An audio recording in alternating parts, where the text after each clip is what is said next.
Ja, Metal, Leute. Ich habe mir jetzt den ganzen Tag Zeit genommen, mit zu überlegen, mache ich dieses Video, mache ich es nicht. Und habe mich jetzt dafür entschieden, das Video zu machen, weil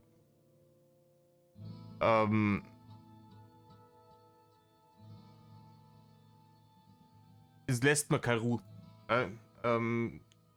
Ich halte es für falsch, das meinerseits unkommentiert zu lassen, weil das ist das, was ich mir immer auf die Fahne geschrieben habe. Ne? Die Schandtaten des Schandsacks vom Schauerberg ins Internet zu schreien, damit die Leute wissen, was das für ein Mensch ist. Ihr habt alle die Vorwürfe gehört. Das soll Rainer in den Putzen, der jetzt da sich seit Herbst versteckt, dass da wohl eine Frau wohnt, die eine 3-jährige Tochter hat. Und diese 3-jährige Tochter hat wohl Vorwürfe erhoben gegen wohl Onkel Reini, so wie sie es gesagt hat, dass er sie unsittlich berührt hätte. Wie die ganzen anderen Kasper im Game muss ich natürlich auch darauf hinweisen, dass es natürlich auch einem Rainer Winkler zusteht, dass für ihn auch die Unschuldsvermutung gilt. Genauso wie bei jedem anderen. Ne? Ich habe auch, als Vorwürfe rausgekommen sind, gegen einen Till Lindemann gesagt, hier, es gilt die Unschuldsvermutung. Jeder macht sich so seine Meinung, wenn er solche Vorwürfe hört. Ja, bei der Lindemann-Geschichte war ich weiß nicht, ob ich da subjektiv dran gegangen bin, weil ich ein großer Fan der Musik bin, aber das kam ziemlich aus heiterem Himmel. Und deswegen und mit Leuten eines ähnlichen Bekanntheitsgrades ist schon häufiger Schindluder getrieben worden mit gewissen Vorwürfen, wenn du jetzt, keine Ahnung, beste Beispiel ist immer die Kachelmann-Thematik und sowas. Deswegen war ich da sehr, sehr skeptisch, ne? Und habe mich natürlich, also wie gesagt, die Unschuldsvermutung gilt immer, aber man hat ja eine Tendenz, ne? Und habe natürlich erstmal in die eine Richtung tendiert, dass ich mir sage, ob das so stimmt, vor allem wenn du den Background der Person anschaust, die ihn da beschuldigt hat. Ganz andersrum ist es bei einem Rainer Winkler, und ich muss nochmal betonen, wie gesagt, die Unschuldsvermutung gilt, solange bis der Mann nicht rechtskräftig verurteilt wird, ist er unschuldig. Aber wenn ich solche Vorwürfe höre über einen Drachenlord und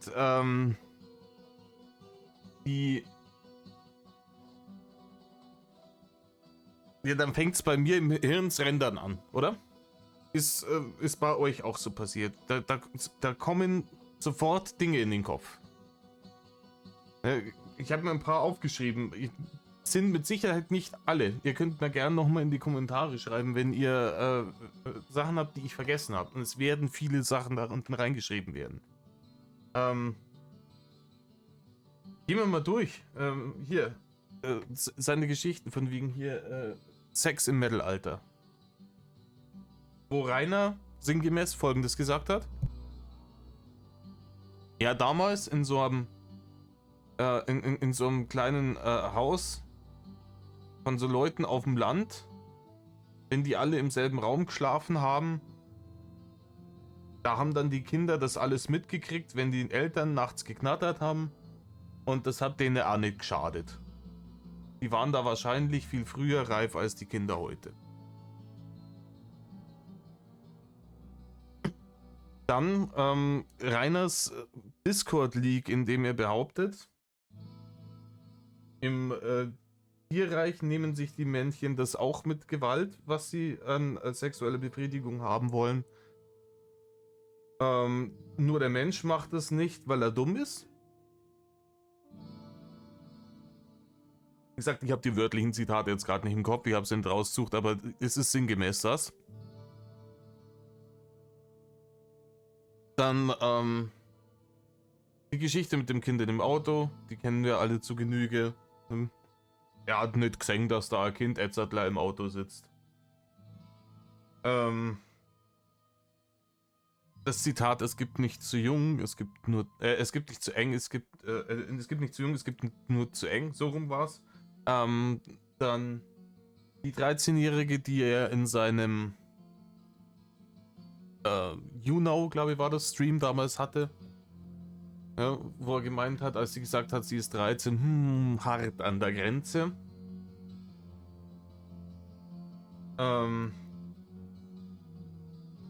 Die Geschichte von wegen, wo er erst schwadroniert hat über, dass sei Freundin etc. da ist. Mir kommt es gerade ein bisschen hoch, sorry. Und was das für eine geile Sau ist und bla bla bla bla bla. Und dann aber ja mit dem Kind. Hier geh mal zur Mama. Die Assoziationen, wenn er an Sex denkt, kommt er immer wieder kurz darauf auf dieses Thema. Und das bringt mich natürlich zu der Tendenz, den Vorwürfen des Kindes und der Mutter zu glauben. Ne? Jetzt bin ich kein Richter, kein Jurist. Ja, die Kommunengeschichte, die sind ja praktisch nur brandaktuell. Ne? Auch da hat er sich diese Kommune zusammengesponnen, in der es darum geht, dass alle nackig sind und dass dann da überall gepimpert wird, und das nächste, worauf er gekommen ist, ja, im Übrigen sollen auch ihre Kinder mitbringen. Wenn ich mir das ganze Bild zusammenbaue, dann und ich setze es zusammen mit diesen Tonaufnahmen, auf die komme ich später noch, wird es schwierig. Dann wird es schwierig, auch mit dem größten Wohlwollen ihm gegenüber, das ich nicht habe, aber ich bin ein empathischer Mensch. Ich versetze mich jetzt einmal in irgendjemanden, der das Wohlwollen gegenüber ihm hat.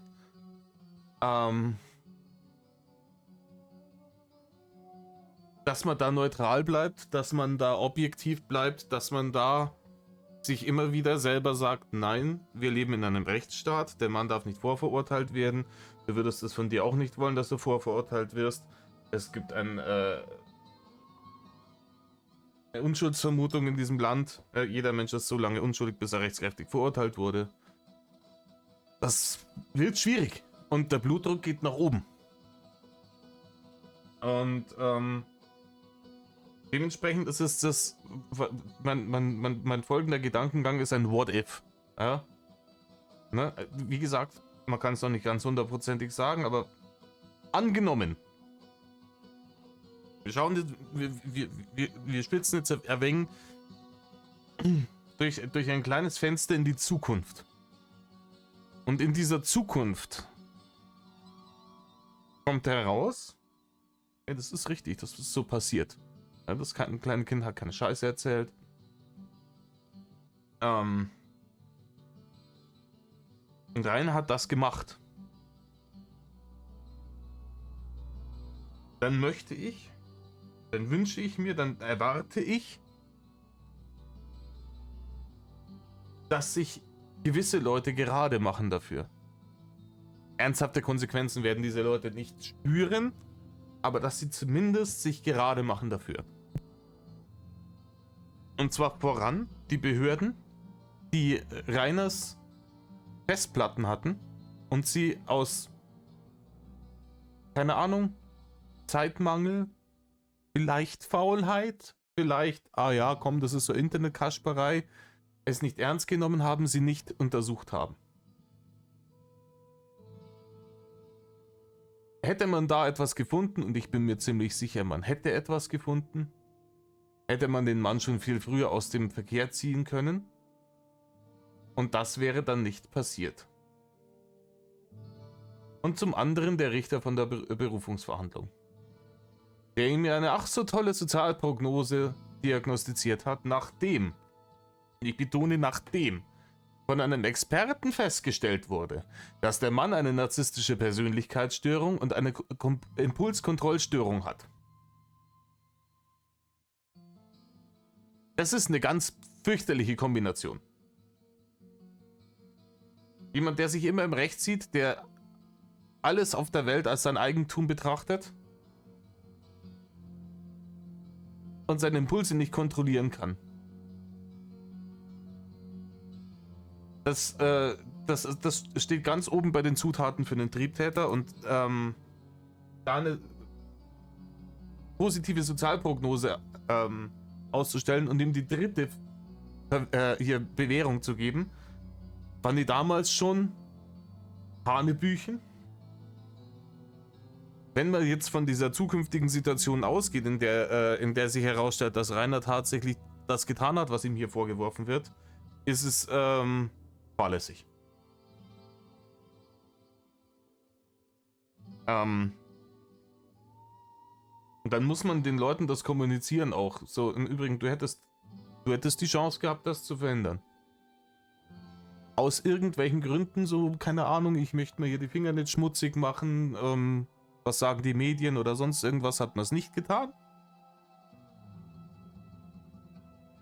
Und das wäre dann das Ergebnis.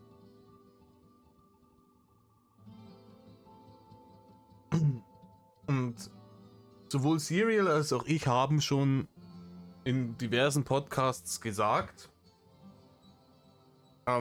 unserer Meinung nach, dass Rainer nicht schon zum Triebtäter geworden ist. Weil bei mir ist es vollkommen wurscht, ob das Video nicht meinen Kanal jetzt kostet, ist mir scheißegal.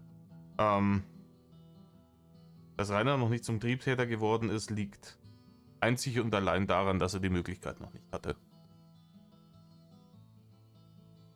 Das war unsere subjektive Einschätzung, unsere Meinung der ganzen Geschichte. Wir trauen ihm das zu. Eben aufgrund von diversen Dingen, die er in der Vergangenheit getan hat. Der Natur der sexuellen Belästigung etc. bla bla.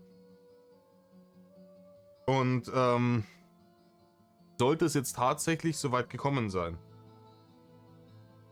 bin ich der Meinung, es wäre wahrscheinlich schon viel früher dazu gekommen, wenn er diesen Hate nicht hätte.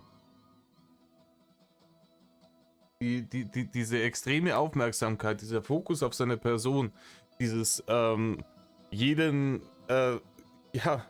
Endeffekt jeden Schritt von ihm nachvollziehen können, der letzten 12 beschissenen Jahre,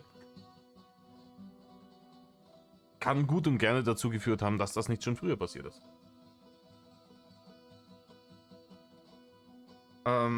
Ich habe mir die Tonaufnahmen angehört. Kann ich euch unten auch nochmal verlinken. Und ich habe das Video gesehen, danke an Ofi, der hat mir dann einen Link auch geschickt. Wo die Mutter von dem Kind ihn nochmal konfrontiert und ihm sagt, wann er sich endlich hier verpisst. Das muss irgendwann letzten Monat gewesen sein. Also die Vorwürfe sind von Anfang letzten Monats. Ungefähr um den Zeitrahmen rum, an dem er da von seiner Kommune mit den Kindern schwadroniert hat. Nur für den Zusammenhang der ganzen Geschichte. Und es gibt eben diese Aufnahmen. Also dieses Video ist offensichtlich wohl aus dem Zimmer der Frau heraus gefilmt. Vom Winkel her wird das nicht die Dreijährige gefilmt haben, sondern wahrscheinlich entweder eine Freundin oder ein Bekannter oder was weiß ich, jemand anderes, der da mit wohnt. Ich kenne mich da nicht aus, wer da in der Butze haust. Hab das gefilmt, wie sie bei ihm an die Tür gegangen ist, aber man hat an der Stimme eindeutig erkannt, dass es Rainer ist.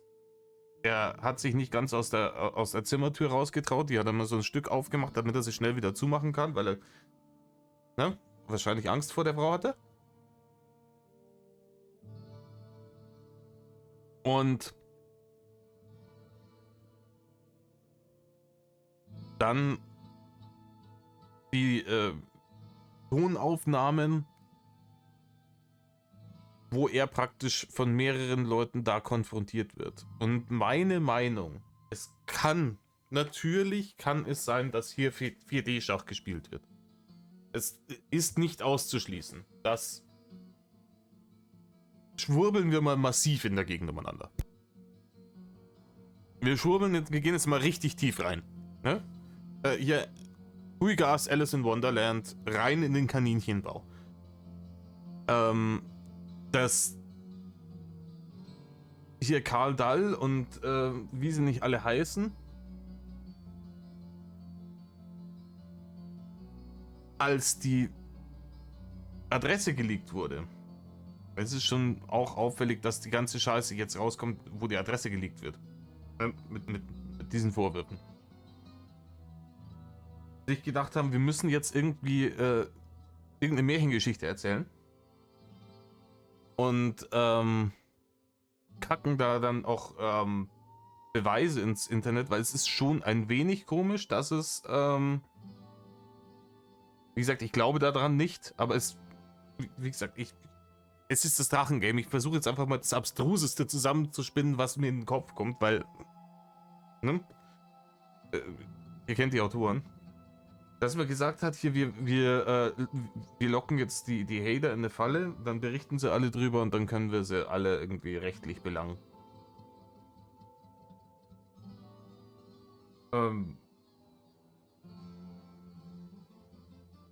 Wahrscheinlicher ist, dass wohl die Person in dieser Pension wohnt und den Dicken da raus haben will, aufgrund der Vorwürfe, die aufgekommen sind und deswegen jetzt Video- und Tonaufnahmen mitschneidet und die an die Haterschaft weitergibt, damit hier der Druck erhöht wird. Das ist das Wahrscheinlichere. Weil es natürlich schon komisch ist, dass ja, das Video und Soundaufnahmen praktisch aus diesem inneren Kreis da kommen und sie sich dann auch, wenn sie das selber auch war in diesem Dreiergespräch mit Reini und dem Vermieter ja nicht fürchterlich negativ Reini gegenüber geäußert. Also, wisst ihr, was ich meine? Also es ist schon zur Sache gegangen, aber ich hätte mich in so ein Gespräch überhaupt gar nicht eingemischt, wenn ich sowieso Bock hätte, dass der verschwindet, ne? Und ich würde mich mit so einem Menschen, wenn ich glauben würde, dass der sowas gemacht hätte, auch nicht in einem Raum befinden wollen. Ne?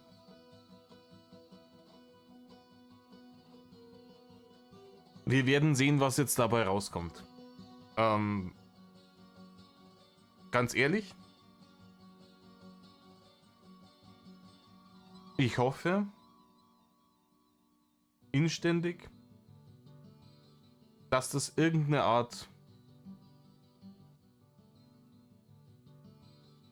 Red Herring ist. Dass es irgendeine Art 4D-Schach ist, dass da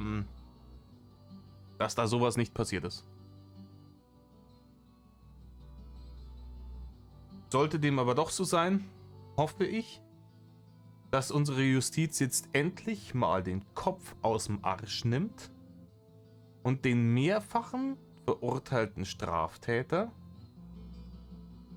dahin steckt, wo er hingehört, und zwar ins Camp Knacki.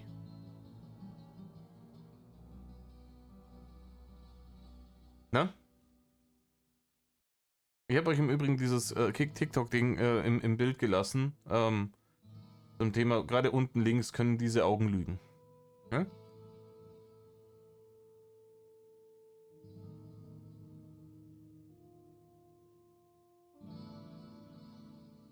Das ist alles, was ich dazu zu sagen habe, Leute. Und wir werden sehen, wie es weitergeht. Mit Love.